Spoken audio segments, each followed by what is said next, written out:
Welcome to Extracurricular. I am your co-host, Eddie Geller. And I am your other co-host, Stephanie Vanos. I heard you take a breath. Do you have something else that you'd like to share with the audience? I am also a school board member for Orange County Public Schools, but I am here today, as I am every day, unofficially. And just so folks know, when you say you are also a school board member, that doesn't mean that I'm a school board member. You are the only school board member on this podcast. So it's not like also Eddie's a school board member, also I am. Well, right. I was saying I am a person, I am a mom, I am many things. I am A runner? also a school board. I am a runner. I might run a half marathon, actually. We were talking about that today. Are you, tell me what you're thinking. Well, I run regularly, but it's been a long time since I've raced and a long time since I've run a half marathon. And Orlando just puts on the best half marathon there is, and it's at the beginning of December, so I'm thinking I might sign up and run it. Do you feel like you haven't run one lately because your partner hasn't been supportive? Do you think that's an issue? I don't know. Is it? I want you to run as much as you want to run. No, I think the last couple of years have been busy, and I am so thankful. My long run partner, who I meet on Saturday mornings, is so flexible, and we, went from running 12 miles. Now it's more like 8 miles, but I have a feeling that she might be up for adding on a couple miles so I can train for this because she's just so wonderful. And it gives us more time to catch up. Yeah. So. Well, you can push her both figuratively and literally if you have to. I want to thank folks for listening in. I feel like this is an episode we might have a few more listeners than we typically have because of our guest. We'll get to our guest in a moment, who you already know because it's in the title. But I do want to encourage folks who are listening for the first time, please consider subscribing to the podcast and also rate us 5 stars. Steph, can they rate us less than 5 stars? If they do, they should not actually do it. They can do it in their brain only. 5 stars only. 5 stars only, unless it's in your brain. Then you can do whatever you want in your brain because it's your brain. I mean, we don't have dominion over that. Though I think the State Board of Education is trying to get dominion over people's brains. Well, we'll see about that. I love it. Okay. We have such an exciting guest this week. Do you want to tell us about who we had on this week to talk to us? I'm so excited. It took some time scheduling, but we finally got Congressman Maxwell Alejandro Frost onto our podcast. I've known Maxwell since early 2022, and I just kind of love the energy and love the leadership that he's bringing to Congress as our representative, and just was so thankful to have a chance to sit down and talk with him. Oh, it was really lovely. He's so smart and he's so energetic, and I'm so proud to have him as our representative in Congress. Couldn't agree more. Can I tell you a quick funny story about how I got introduced to Maxwell? Yeah, tell me. So I was connecting with a friend of mine, Amanda Littman, who runs Run for Something. And this is when I was running for Congress, and I was just asking her like, oh, are there people I should talk to? And she's like, oh, you should connect with Max. At that time, I had no idea who she was talking about, but she gave me an email address. And so I emailed this email address having no clue who I was emailing, except that Amanda told me to reach out to this guy named Max. Well, did you look him up? No, well, I only had his email address. Like, she's like, Max, here's the email address. Okay. So like, you gotta understand, like, there's just no context. No last name, apparently. No, there was not a last name because she was just like, talk to Max. Maybe she said a last name, but I didn't write it down. That could actually be, honestly. We'll never know. Anyway, so I email Max out of the blue, and he responds like immediately, happy to talk. And then sure enough, like I quickly understand who this is. And he was just so generous with his time. At the time, we were both just, candidates kind of just getting started. And, it's that same person that I talked to, and you obviously knew him as a candidate as well, is the same person who came into your house today as a member of Congress. It's the same guy, same great energy, same optimism, same smarts, and, passion for making the world a better place. So that's how I got to meet him. Oh, I love that. I love hearing the stories. Yeah. This was the first time we had staff in your house. I know. It sounds fancy. And I guess it was, but they were both so nice. They were wonderful. We hung out with them for about 10 or 15, well, probably more like 20 minutes actually. Before Well, are you trying to call the congressman late? Are you trying to call him out for being tardy? You know what? No, absolutely We had not. to hang with the staff for 2 hours waiting for big time Congressman Frost. No, it was just a couple pots of coffee. It's fine. It's totally fine. No, they were lovely, and I'm so glad that we got a chance to chat with them. Yeah, they were really great. All right. So folks, please stick around for that. I'm sure if you're already listening, you've already skipped ahead of this and you're like, I want to just hear the congressman talk. What else has been going on this week? I feel like it's been a busy week in Orlando. Well, last night after dinner, the girls and I went to check out the situation at the Pulse Crosswalk. Do you want to let us know what the situation, what's going on at the Pulse Crosswalk? Yeah, so back in 2016, which is hard to believe it's been 9 years, the tragedy that happened at Pulse. And so, after that and the years after that, we've, trying to figure out sort of how to remember the people who were so tragically killed that day, and just sort of uplift the LGBTQ community. One of the things we have around that area is just some rainbow crosswalks, just to, reflect that we're just a welcoming community and that it's just something that we'll never forget what happened. Well, anyway, so apparently FDOT did not like the rainbow crosswalks. The Florida Department of Transportation. And so in the middle of the night last week, they came down and they repainted the rainbow crosswalk. Fucking fascist. And so, since that time, it's been repainted, then painted back again. And so now people had taken to chalk, just trying to chalk up to show that, we support our community. And so last night we went out there and there were no fewer than 7 police cars, sheriffs, I don't know, out there watching the crosswalk to make sure that now no one can even chalk the crosswalk. Yeah. And they threatened, saying that, people would be arrested for impeding traffic, though this is on a side street and there was always people, there were always people watching out to make sure that traffic was never impeded. So it was never an issue. But just another, intimidation tactic. So we've been sort of following that and just the sort of gross overreach of an intimidation from the federal and state government, to our local areas and to also obviously marginalized communities. Yeah. I mean, it just so, nothing new, but just so petty and just trying to squash any sort of acknowledgement of LGBTQ representation. And what a gross, and this is why they did it, but such a gross place to do that. Like, it's one thing to, if they were painting over a crosswalk, a rainbow crosswalk somewhere else, anywhere else in the city, anywhere else in the state of Florida, but they chose the Pulse nightclub to do it. I think it just shows who these people are. On a different note, though very related, you got interviewed by the local TV crew while you were there. And you were like, I'm here just as a regular person. But when the interview aired, they're like, school board member Stephanie Vanos, who is not here representing the school board. So do you feel like you were not listened to by the news people? Maybe a little bit.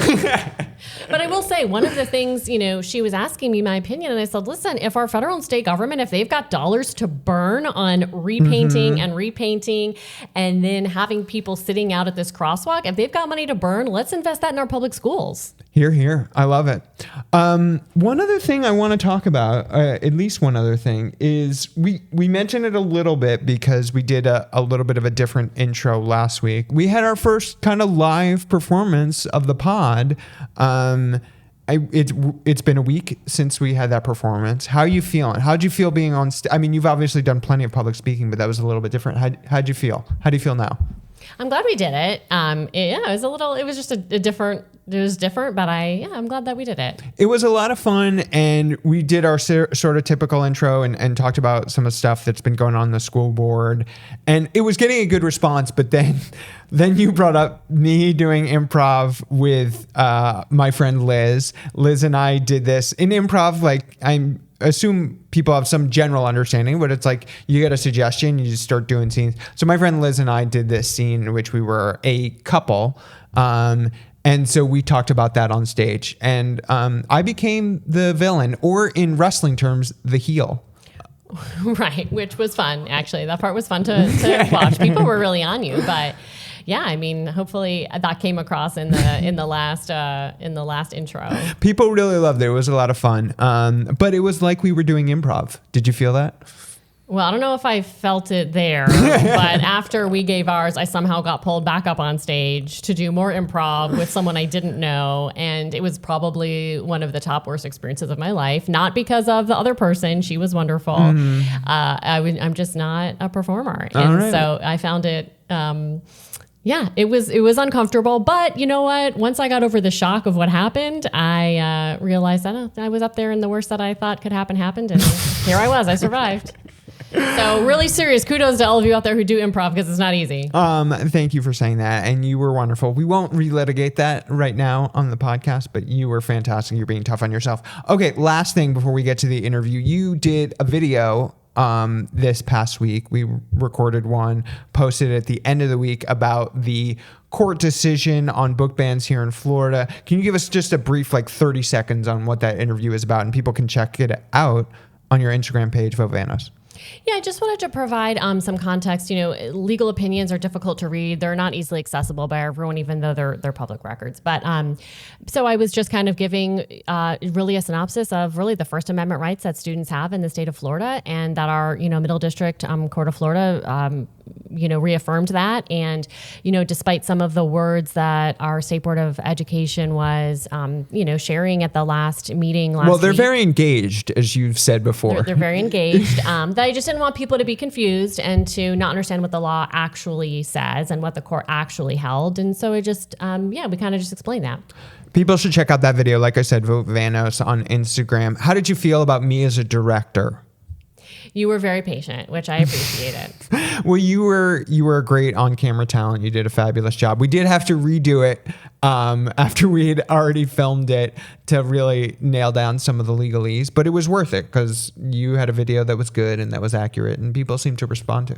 Yeah, I think people just, you hear a lot out there, but I think to have someone really explain it and break it down, I think is valuable to people. And I think just continuing to educate and just be transparent about what's happening is really important. As just an elected official or really anyone running an organization, to be honest. And people love a pretty face. And so you were there to provide that pretty face on camera. Well, it was pretty shiny, that's for sure. So apparently I need to start wearing more makeup because it was extremely shiny. Okay, but to be clear, no one has told you to wear more makeup. I just want this on the record. No one is telling you behind the scenes to wear more makeup. Can you please... I'm making a motion with my hands for you to say something. Are you saying you prefer the dewy look? Dewy is in. That's what my girls say. Dewy is in. So I don't know. Well, but it was. I would say a step beyond dewy. It was a little shiny. I thought you looked great, but well, thank you. Okay. And people should wear the amount of makeup that they feel comfortable. Oh my gosh, this has taken a strange turn. Well, all right. That is enough of that. Please stick around for our conversation with Congressman Maxwell Alejandro Frost, because it was a great one.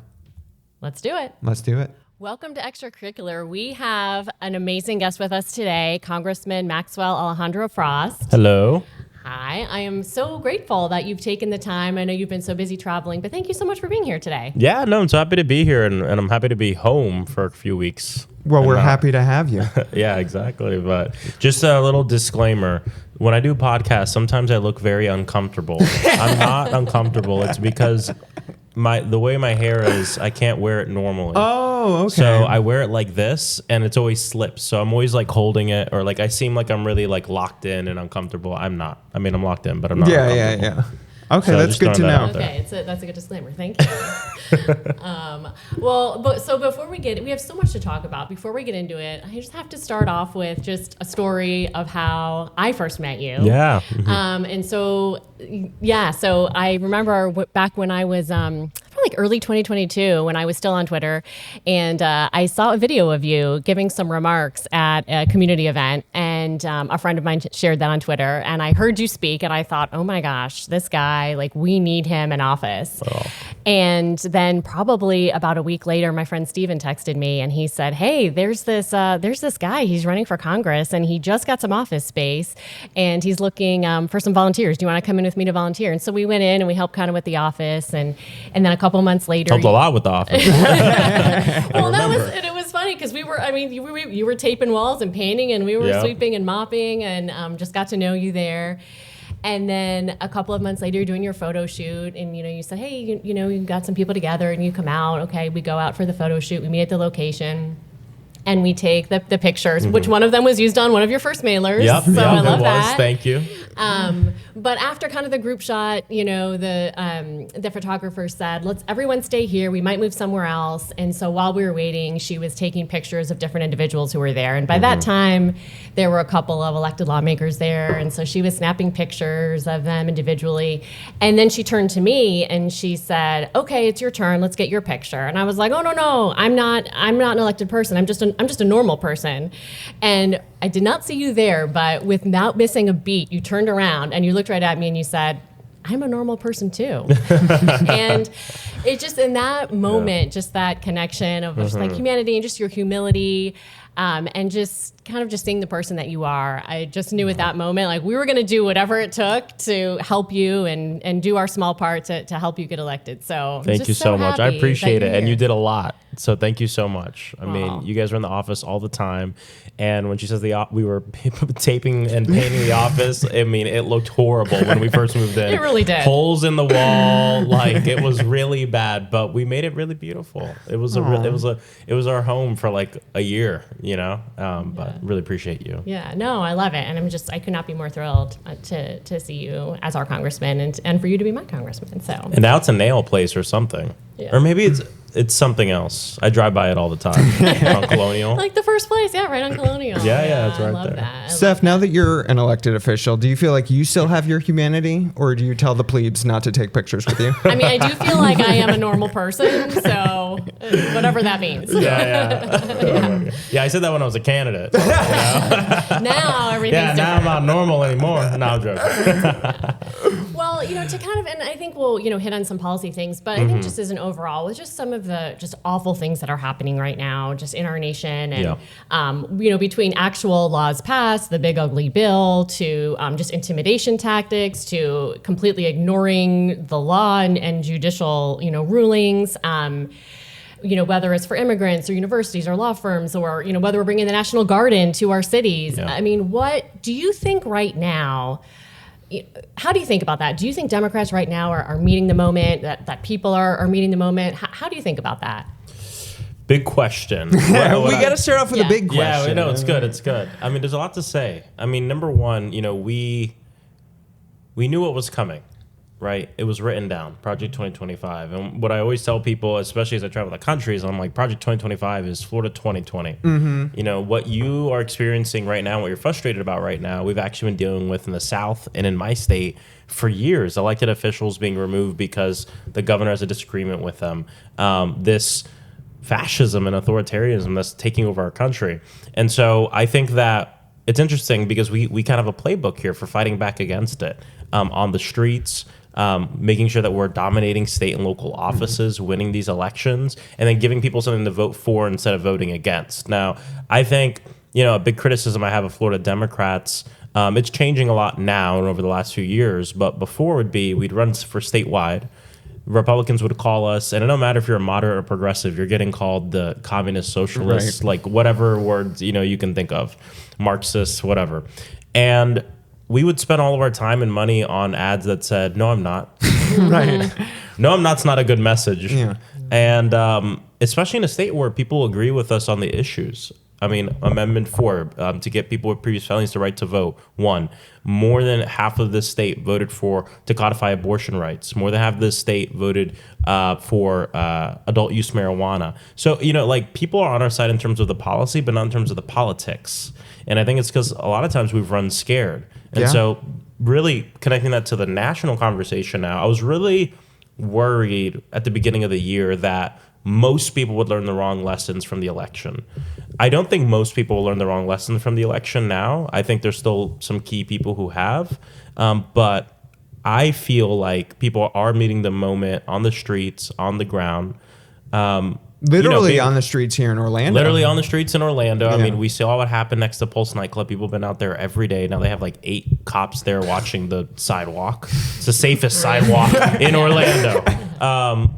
But it just goes to show that people power is very important in this. And the other side of it is elected officials stepping up and using the power we have. Obviously, at the beginning, a lot of politicians were especially frustrated, right? Because we don't have all the levers of power in DC, but people were asking us to do a lot.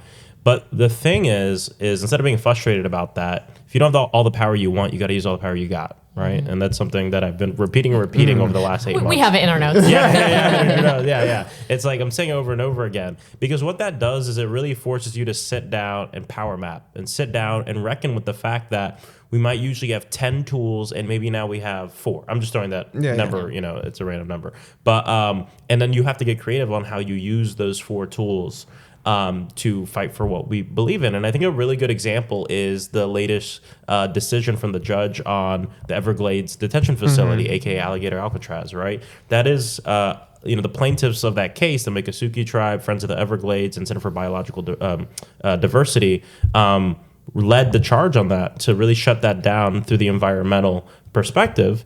And elected officials partnered with them to figure out how can we use our power, one of our tools of oversight, and the ability to go in there to help support what you're doing, get you the information that you need. So as you know, State Rep Ana Escamani was a witness in it, right? From what she saw when she was in there. When I went in there, I took what I learned and I gave a speech on the House floor, which puts that in the congressional record so it can be used in lawsuits. And I was actually late to doing this because I was filling out a declaration for the next iteration of this. So this is how elected officials, groups, and organizers can work together to actually do something. I know it feels like we're not winning a ton right now, but like 45% of all Trump's executive orders have been stopped, reversed, paused, or overturned. We still have another half to worry about and a lot of work to do, but I'm just saying that to say that we have tools, and when we use them, we're not always going to win, but we do win, and I think that's really important. Do you think filing lawsuits, is really the best method of power that we have right now? I think it's one of the most effective ones right now. I think it's one of the. I think another one that's really important that unfortunately Democrats didn't really take full advantage of is there's a narrow majority in Congress. And like the one thing I can do that really no one else can do in this district is I can walk into Congress and cast a vote. Everything else I do, really anyone else can do, just that it's all different levels. Press conferences, the power to convene, bringing people together, stuff like that. But I'm not a chief executive or anything. I don't really make decisions like that. I go in and I vote and I file legislation. And so the voting is really important because when we can exploit the cracks in their coalition, we can stop stuff. And the fact of the matter is, because Democrats in the Senate voted for the continuing resolution a few months ago, we've essentially enabled a lot of what's going on right now. And so I'm very frustrated with the Senate. House Democrats, we all voted against it. But that's an example where we had power and we didn't use it. And that, that's more power. I would say more powerful than many of the lawsuits, because we could have really stopped it dead in its tracks. Yes, there would have been a government shutdown, but the fact of the matter is the government is being misused against the people right now. And I think we have to pull every stop we can. So I wouldn't say it's like the lawsuits are the end all be all, but I do think it's like one of the top things that we can do. I mean, look at Alligator Alcatraz, right? That's a great decision. Obviously, they're going to appeal it, but it's a different playing field now, because before the plaintiffs had to prove that there's irreparable harm to the Everglades. Now, because the state's appealing, they have to prove that there's irreparable harm for closing it. I'm not saying they're not going to be successful, but it's a different playing field, and now the ball's in their court, and over the next 60 days at least, no one's going to be going to that facility. And that's a win in my book. For sure. Absolutely. Well, and when we were thinking about that question, are Democrats meeting the moment? I feel personally, and I definitely know there are people who agree that, we haven't been using all those tools. And with all respect to you, like you've been out there, you've been using your voice and more than your voice, and it's appreciated. But it does feel like we are in this new authoritarian fascist regime. And it seems like Democrats on the federal level, a lot of them are not don't quite realize it, or they don't want to come off as so extreme. Because let's be honest, like this man has probably committed multiple impeachable offenses, but it's kind of verboten to talk about that in a certain way. So I'm curious how you think about that. Like, are there examples of other members like you or governors that you're like, we should be doing more of this? I mean, of course, with the redistricting, what they're doing in California, Governor Newsom and him and the entire apparatus, right? They have to get this passed in November, and I think what they're doing is great, and I think it's really important. I think we have to be honest about the fact that it sucks, it's horrible that this has to happen, but I think being just truthful with voters about why we're doing what we do actually helps us gain trust in our party, which, as you know, our party's favorability is at an all-time low right now. And I think part of it isn't because we're too extreme or we went too far, whatever that means, but I think voters want people with a backbone. Absolutely. And there's a reason why in modern politics at the national level, think about it this way. It's really interesting. When voters want to bring things back to normal, they vote for the Democrats for president. When they want to take a chance on something, when things are doing, okay, they'll vote for Republicans, which I think is interesting because they're the conservative party, right? Yeah. Even, some people might disagree with me and say, well, Barack Obama presented change. Yes, but he came at the heels of the worst financial crisis since the Great Depression. Right. Joe Biden came during a time in our country where we had the pandemic, where we're at another recession. So, and then, they bring us back to what many would consider normal, and normal is horrible for working people in this country. And then people take the chance on George Bush, on Donald Trump. And and the problem here is, I think to voters, we're not really seen as the party of bold transformational change. We're seen as the party of like, okay, let's reel it back. We went a little too far into the right-wing fascism. Let's bring it back. And the problem with bringing it back is we're always going to be stuck in this cycle, in this loop. And as the conditions get worse in this country, wealth inequality gets worse, people become more desperate, and they're willing to vote for Donald Trump. They're willing to vote for maybe even someone worse in the future. And so it's both smart policy-wise and political to like think big and have big solutions and not be afraid to say, we want to make some fundamental changes to this country. We have some huge problems. And I think that's part of it. The other part of it is showing the fight, because it's not enough to just say we want to fundamentally change the country. People have to believe that you can change the country. And a lot of swing voters thought, like, Donald Trump says he wants to change everything, and he can because he's a tough guy and, whatever. And I think now's a moment where Democrats can and should prove, like, we will fight. We will fight for what we believe in and to preserve what we believe in and fight for something better. And I agree that there's been so many moments where we haven't hit that. I think the worst is the continuing resolution. That's like the most blatant example. But there are examples of people stepping up. I brought up California. I brought up the Everglades facility. One of my most proudest moments this Congress so far has been when Democrats showed up at 1 a.m. to the hearing that was going on for the big ugly bill, and we delayed it for like 40 hours. And the way we did it was by organizing each other to come in, file amendments. None of the amendments passed, of course, but each amendment gives you 5 minutes to debate. It's like thinking like that. How can we use every little tool we have to push back, to delay? We want to stop things. When we can't stop things, how do we delay things? When we can't delay things, how do we shine a light? We have to think like that and think strategically, which I think is really important. So, and we've seen a lot of leadership from local leaders too, which I think is really important. Of course, mayors across the country, members of city councils, school boards, et cetera.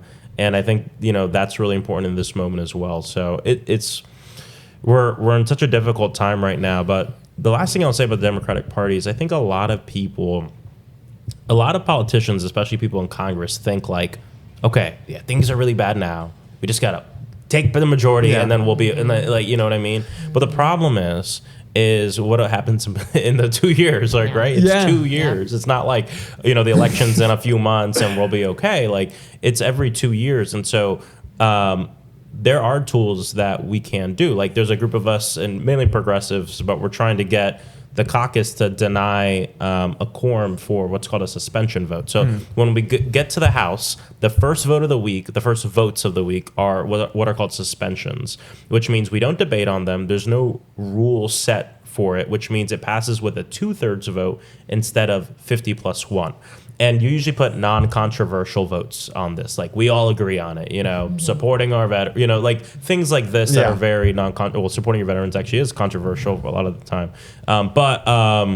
And so not for you, for the Republicans. For the Republicans, I mean, none of them really voted for the PACT Act and a lot of the major expansions. But just non-controversial stuff is usually put on the post offices, et cetera. But what we think is, because we're in an unprecedented time, we should deny them the 2/3, even for legislation that's not, controversial, and say we're shutting down the House until the president starts obeying the law. Absolutely.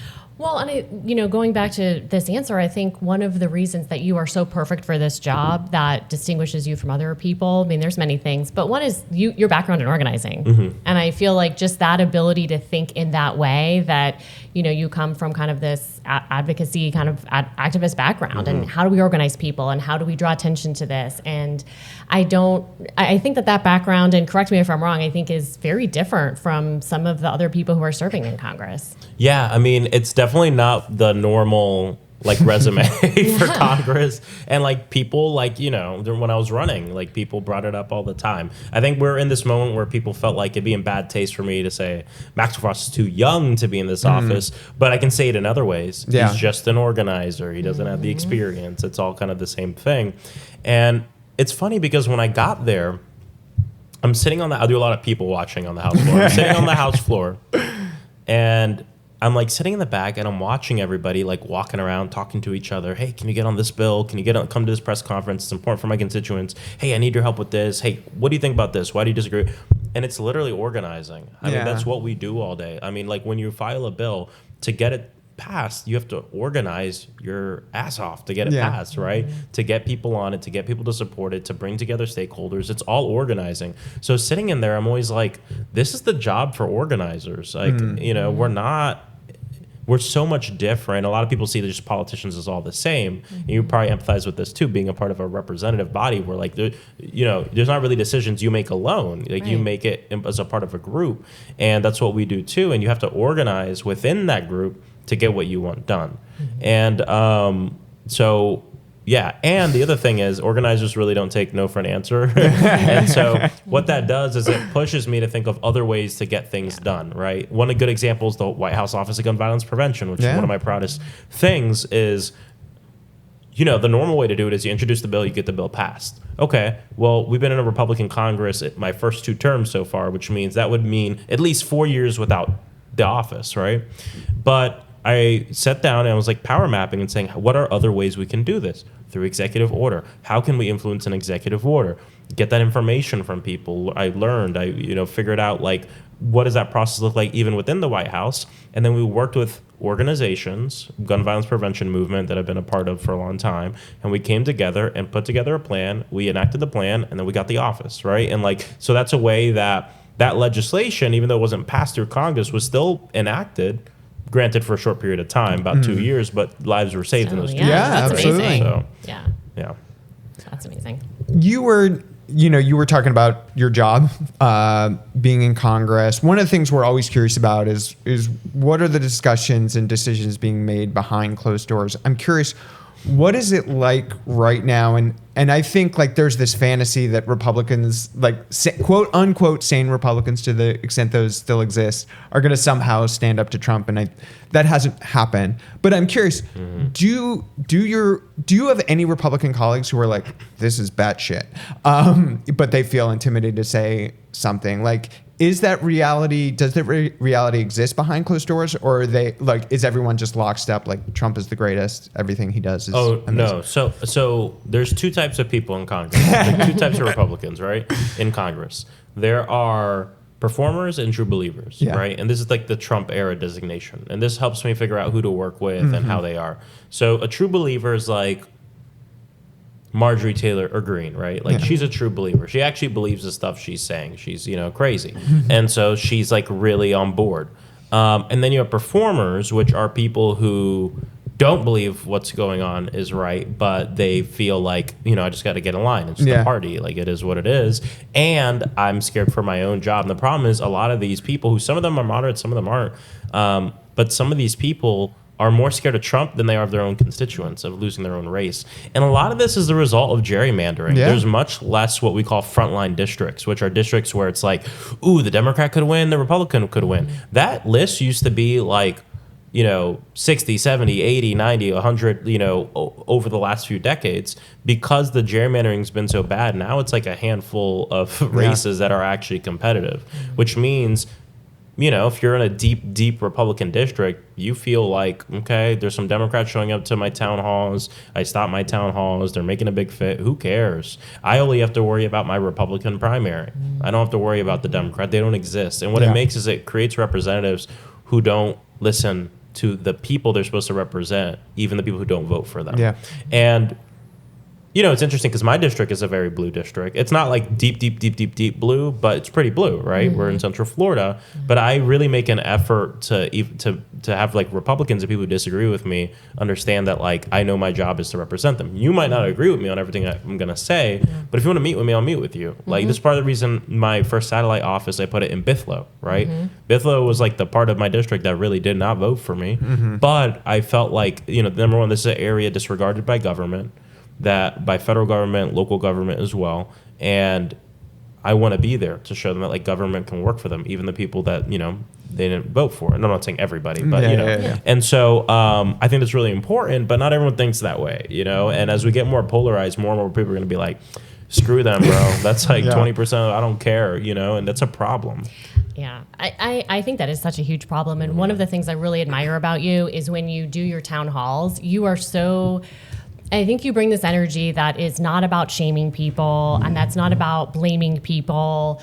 It's just about trying to, connect and bring more people in. Yeah. Right. Exactly. And, because at the end of the day, we can, call people names, but at the end of the day, I love that strategy, by the way. I know. To be clear. But here's the thing, though. Like, truly, though, at the end of the day, and it was funny. I was a couple of weeks ago visiting a good friend in Chicago, and she spent a lot of time in the DEI. Well, she couldn't do any more, but we were talking about how at the end of the day, the goal really is to make people share your values and like bring them in and kind of like bring them on your side. And you don't do that by making people feel bad or shamed. And when you speak in your town halls, which is open to everybody, everyone in your community, I really feel that from you, that you really are trying to create a place for everybody to be heard. And, even people who don't agree with you, that you recognize that they are still here and that they still deserve, constituent help, or certainly, and representation. And I just appreciate that. Thank you. I appreciate it. It's something that we, when I first started, I would talk to my staff about it all the time. And how do we make sure, the dream is someone who disagrees with me, well, maybe everything, but at the end of the day, they go, but he still has my back, right? Not everyone's going to be that way. There's definitely people who probably hate me, right? But at the end of the day, I want to make it so that, we do have Republicans who show up to my town halls all the time, and a lot, right? And I want to make it, and I purposely, the way I talk about things is in a way that they never feel like I'm targeting them.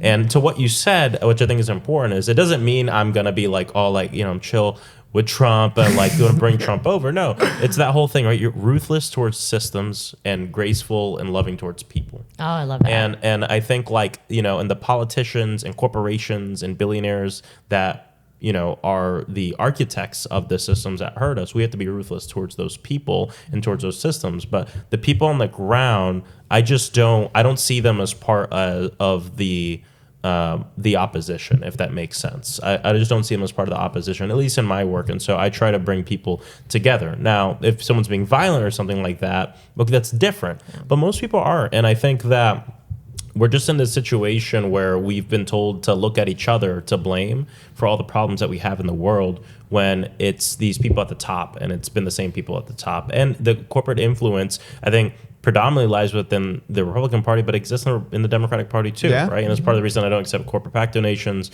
And we have a lot that we have to do in the Democratic Party to kind of rid ourselves of corporate control. And I try to show this in my town halls and when I speak with people. And I think it's really important. You'll hear, and I'm really meticulous about this with my team too, you'll never hear me say Republicans are horrible, or the Republicans are horrible. I always preface it or qualify it, right? Congressional Republicans, Republicans in leadership, this and that, because I never want people here in Orlando that I represent to feel like I'm saying you specifically are a horrible person. I might say that about the president, but not our neighbor, you know what I mean? And I think a lot of that comes from my organizing work, because I come from movement organizing, and I first started a lot in the electoral space. And then when I was done with candidates and I moved on to issue areas, for Amendment 4, we were out trying to we needed Republican votes and we won Amendment 4 because we got a good chunk of Republicans, and the Democrats voted for it as well, and independents. And the way we did that was it's not about D versus R, people versus the problem, and it's about addition, not subtraction. And so that's what, I bring that with me into the political work as well. Do you want to ask about redistricting since? Oh yeah, well, let's hit that. I think that's such a big issue happening right now. How are you feeling about what's happening? Well, I have a feeling I know how you're feeling about it, but let's talk a little bit about that and how it might impact us here in Central Florida and in Florida generally. Yeah, obviously Donald Trump knows he can't win the midterms without cheating. So he came out, and I remember seeing this press conference, and usually no one comes out and says like, yeah, we're redistricting to get more seats. This is the one thing that's so interesting about Trump, too. He'll come out and say something. I don't want to give him credit for it, but I think what it does is I think it's part of his strategy. Yeah. Because, I just saw this WWE wrestler talking about it. I'm going to send you, I think you guys we shared it. Oh, you shared it? I saw it and I shared it with Steph. It's so true, and I love wrestling. Yeah. So, like, I really I was like, this is so true. It's part of the tactic here, right? The comedy, the humor, the candor, right? Because it's disarming and it allows fascism to kind of thrive and rise in a country where we're against the fascists and the communists and the, you know what I mean? Like, we're American. But when it sneaks in, fascism sneaks in like that, it's disarming to people and people don't connect the dots. Yeah. And so that's why it's part of the thing. So him just coming out and the reporter asking like, so are you saying you want them to drastically change the lines? And then he goes, no. Just change it a little bit. We get 3 to 4 seats. I'm like, 3 to 5 seats. I'm like, wait, what? That's crazy. Oh my God. It's like, I laughed because I'm like, I don't know what to do. Like, right. do I cry or do I laugh? This is crazy. But a lot of people will watch that and go, oh, this must be normal. Like the president saying it, in the White House, but it's not normal. So part of the thing is we have to continue to say this isn't normal. And it's not that it's about being normal. It's just like he's doing this to cheat. He's doing this to change the results of an election because he'll know he'll lose because the big ugly law is the most unpopular piece of legislation this century. Yeah. Right. Yeah. Oh, and so I think it's important that we talk about it, but then we can't just talk about it. We have to do something about it because the fact of the matter is, the states that have independent redistricting committees are all Democratic states. And then the Republican states are gerrymandering the hell out of everything. Truth be told, Congress should lean Democratic by a lot. Yeah. And it really shouldn't be up in the air a lot of the time. Generally, we're a center-left country if you were to poll every single American, even those who don't vote. Left of center. But gerrymandering makes it so that way it's always just like, game. And so it's a huge issue. And so I'm in favor of what California is doing. I think every Democratic governor that can do this needs to do it. Yeah. Even if it's 1 seat.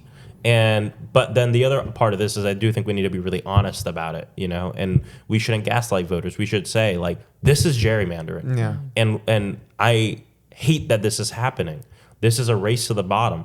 But at the end of the day, we have to do what we need to do to protect our country from a guy who's willing to break the rules. And if we sit here and we do nothing and we don't fight him the way he's fighting us, he will win. Yeah.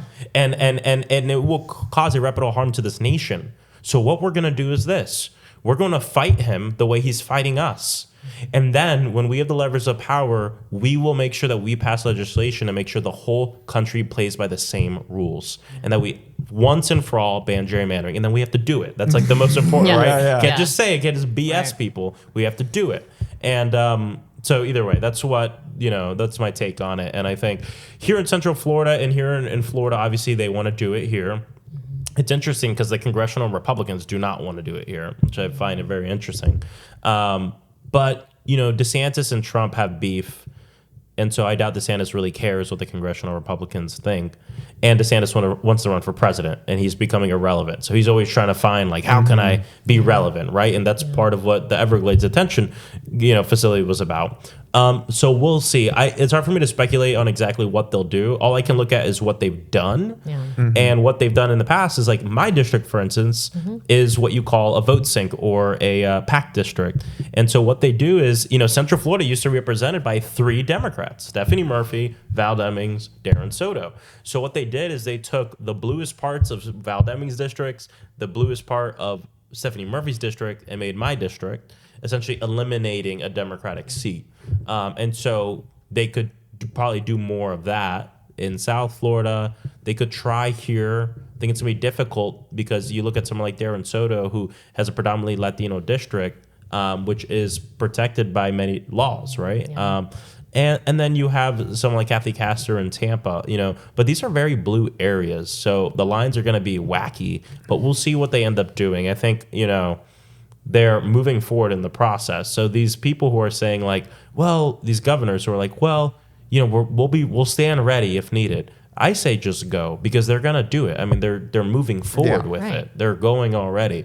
And Donald Trump is bringing in Republican legislatures that have said, no, we don't want to do that. He's getting them to the White House to pressure them to do it. So it could be a lot worse than we think. And I think we just got to go full out. Yeah. And to those people who are saying we stand ready, gerrymandering has already occurred. I mean, like you said, already here in Central Florida, we lost that seat. I mean, you created your seat, which is wonderful, but we did lose representation already. So it's already happening in states. It already has happened. Yeah. Al Lawson's seat in North Florida is another example. Tampa, right? You guys lost a seat there too. The Charlie Crist seat, forgot the number.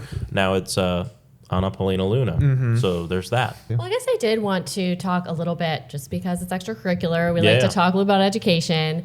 Wanted to talk just a little bit about the federal tax credit. I don't know how much you've been following that, but that federal tax credit, which will really expand the ability to just sort of fund vouchers, fund the taxpayer funded voucher system, and really I think kind of taking a page out of Florida's playbook, because we've had the Florida tax credit for years and years and years, and that is kind of what ultimately led to the passage of universal vouchers.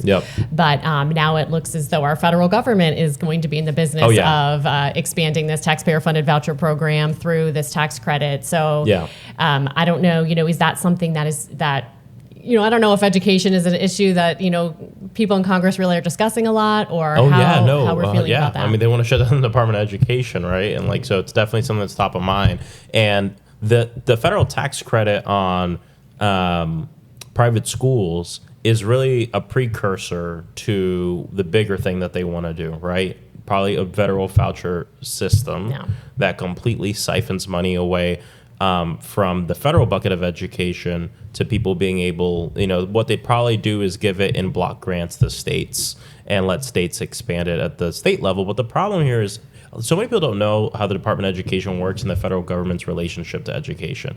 Like, we are not like the school, it's not the school board of the country, right? States and local school boards run education. The whole purpose of the Department of Education is to help fill gaps. So predominantly they focus on Title I funding. They focus on students with disabilities, schools in rural communities, different things like that, and filling gaps and helping to make sure that our education system can cover everyone. And that's really what the Department of Education focuses on. They don't set curriculum for the entire nation. I mean, it's just not what they do. And the problem is just so much misinformation, disinformation. So when you talk about taking federal resources from the Department of Education and giving it to corporations, private schools, you're really taking it from the most vulnerable students in this nation. And that's exactly what they want to do. And, the ultimate goal is to break public education so then they can sell it to the highest bidder and everything is privately run. But what they have to do is they know that's incredibly unpopular. So they have to do everything they can to make public education fail.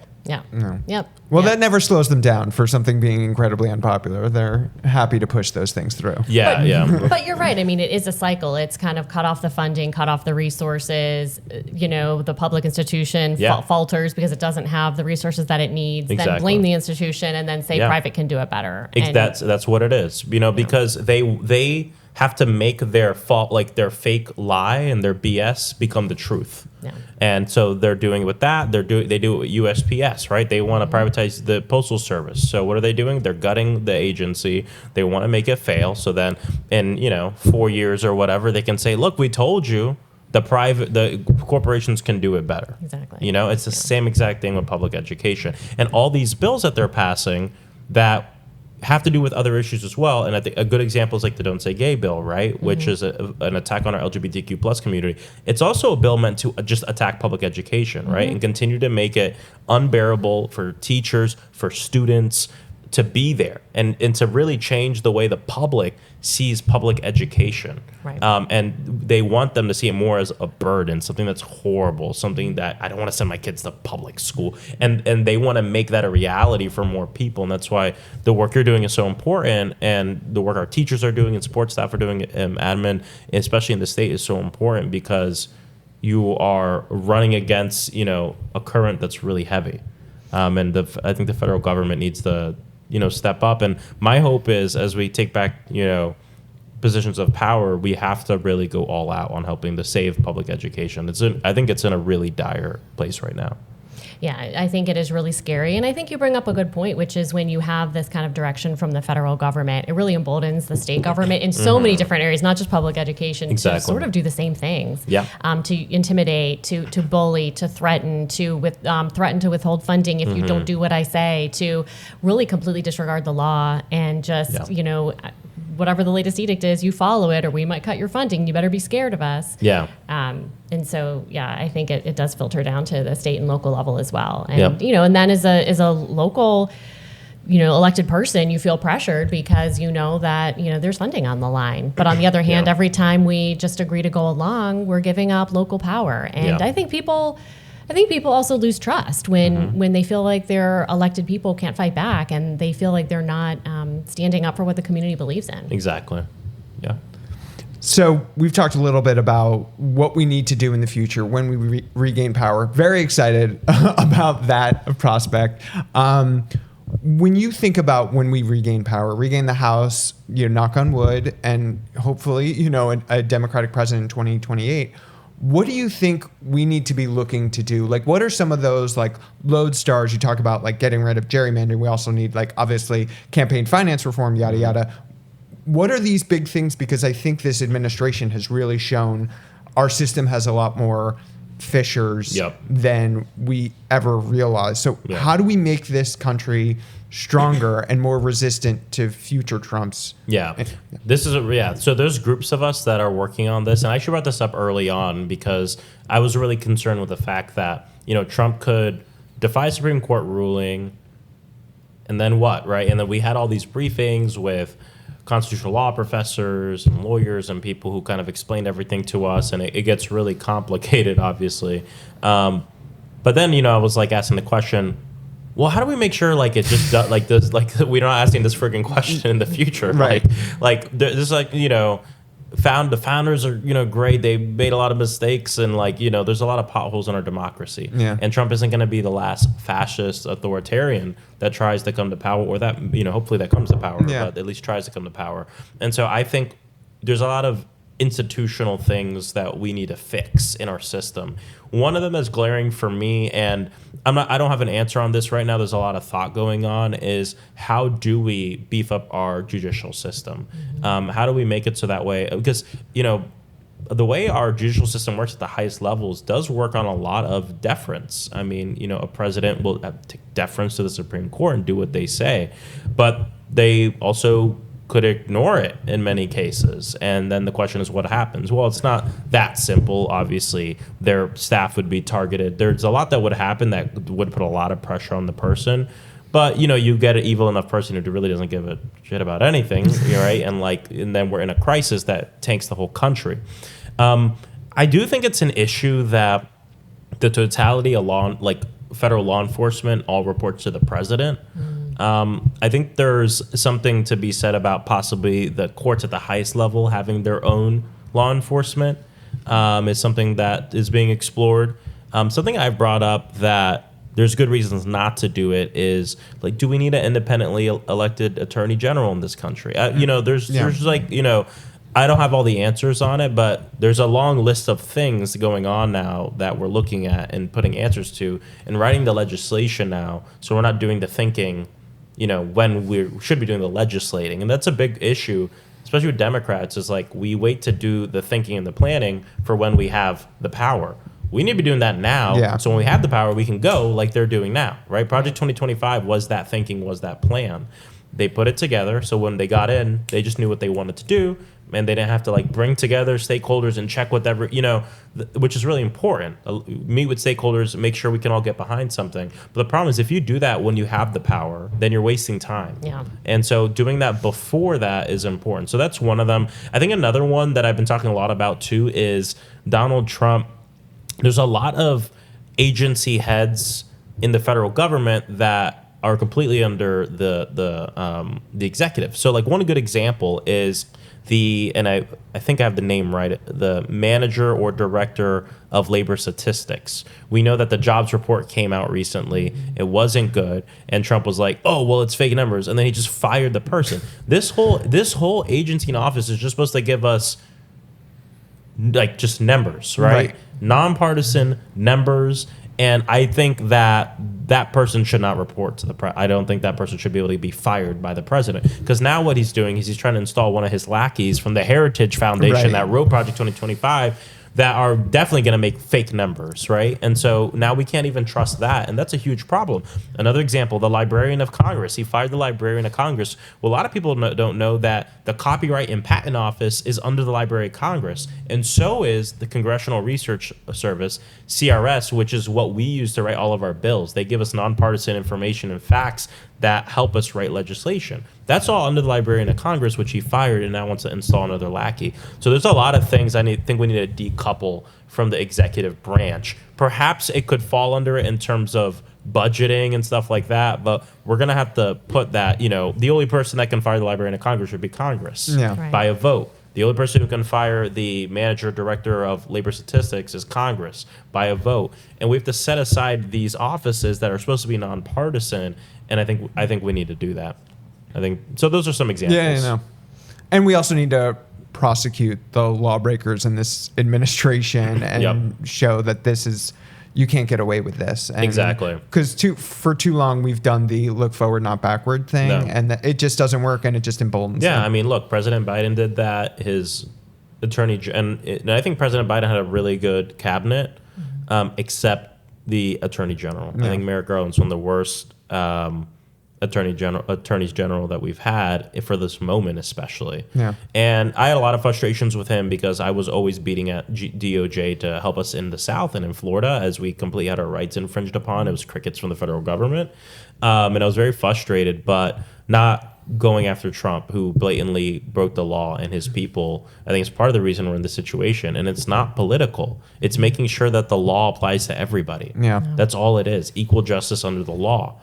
And so I don't believe in saying, let's let some people off so we can bring the country together. Look at where we're at now. I mean, we tried that with the Obama administration as well, post-financial crisis, post-Iraq war. And I hope we change our mindset on that because, we have to hold people accountable. Yep. Yeah, and following the law and staying true to our Constitution is something that everybody should be able to get behind, Exactly. whether you're a Democrat or a Republican, because we should all be able to count on that regardless of who's in power. Exactly. And I think a part of it is a lot of Democrats are scared of like the 20% of like diehard Trump cultists, right? Right. I think it's less than 20%, but who knows what it is. But who would see something like this happen and be like, it's political, it's horrible.